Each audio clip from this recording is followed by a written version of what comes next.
네, 여론조사를 종합해 보면 추세적으로 이재명 후보와 김문수 후보가 좁혀지고 있습니다. 이준석 후보는 상승 중입니다. 모레부터는 여론조사 발표가 금지됩니다. 사실상 막판 여론조사 분석, 민지숙 기자와 뉴스 추적하겠습니다.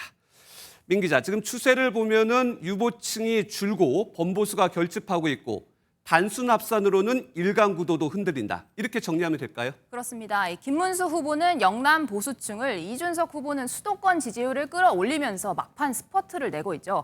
지난주 MBN 1차 여론조사까지만 해도 김문수, 이준석 두 후보의 지지율을 합쳐도 이재명 후보의 지지율보다 7.6%포인트 뒤처졌는데요. 오늘 나온 여론조사 결과 이 범보수 주자들의 지지율이 이재명 후보를 근소하게 앞서는 걸로 나왔습니다.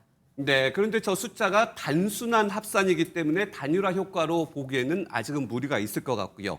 단일 효과가 나기 위해서는 이제 양자 구도에서 이겨야 하는데 이준석 후보가 단일화 압박을 받기에는 아직은 모자라다. 이렇게 봐야 될까요? 네, 보수 승리를 위해 중도 사퇴한다는 명분을 갖기엔 부족한 숫자가 맞습니다. 네. 역대 가장 긴박했던 단일화가 이루어진 이 지난 재선 때로 한번 돌아가 볼까요?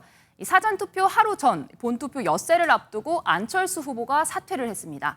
이 시점의 여론조사 결과를 보시면 이 사퇴 직전 안철수 후보의 지지율 12%에 달했습니다. 그리고 이재명, 윤석열 두 후보의 1%포인트 차이로 박빙이었죠.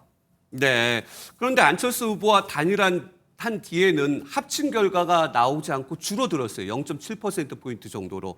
그 정도밖에 안 났다는 얘기는 이번에도 줄어들 가능성이 있다. 네, 단순 합산으로 보면 안철수, 윤석열 두 표를 합쳐 범보수 51%로 윤석열 당시 후보가 크게 앞서야 했지만 네. 말씀하신 대로 실제 득표율은 거의 차이가 나지 않았습니다. 12%대였던 안철수 후보의 지지층이 전부 윤 후보 쪽으로 옮겨가지는 않았다는 겁니다. 그렇겠죠. 9%대 네. 지지율이 나오는 이준석 후보 입장에선 단일화를 한다고 해도 김 후보가 이긴다는 확신을 하기가 어려운 지점입니다. 하지만 근소한 표 차이로 김 후보가 진다면 지난 대선 때 심상정 후보처럼 이 소속 진영의 비난을 피하기가 어려운 상황입니다. 하지만 단일화를 한다고 해도 이 내란 옹호 세력과 손잡는다는 비판도 피하기가 어려워서 이준석 후보 입장에선 딜레마의 상황입니다. 네. 이준석 후보의 최근의 지지율 상승 그 요인도 좀 살펴볼까요? TV 토론의 시점하고 좀 많이 맞춰져 있어요. 그 결과라고 봐도 될까요? 네, 저희가 이 TV 토론의 시청 결과 어떤 후보가 더 긍정적으로 보였는지도 조사를 했는데요. 네. 이재명, 김문수 두 후보의 경우에는 후보 지지율보다 낮은 숫자가 나왔지만 이준석 후보의 경우에는 19.2%로 지지율보다 훨씬 높았습니다. 확실히 TV 토론의 일정이 이준석 후보에 대한 긍정적인 여론을 만드는 데 영향을 준 것으로 보입니다.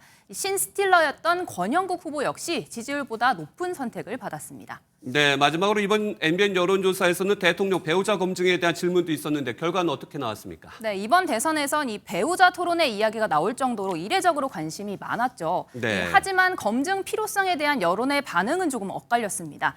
배우자의 향후 역할에 대한 가치관 검증까지 필요하다는 응답 32%로 가장 많았는데요. 이 검증이 필요 없다는 의견도 28%, 이 재산과 학력과 같은 기본 정도만 공개하면 된다는 의견이 13%였습니다. 네, 사전선거 이제 3일, 본투표 8일을 앞두고 여론조사 분석 결과 잘 들었습니다. 여기까지 듣겠습니다. 민지숙 기자였습니다.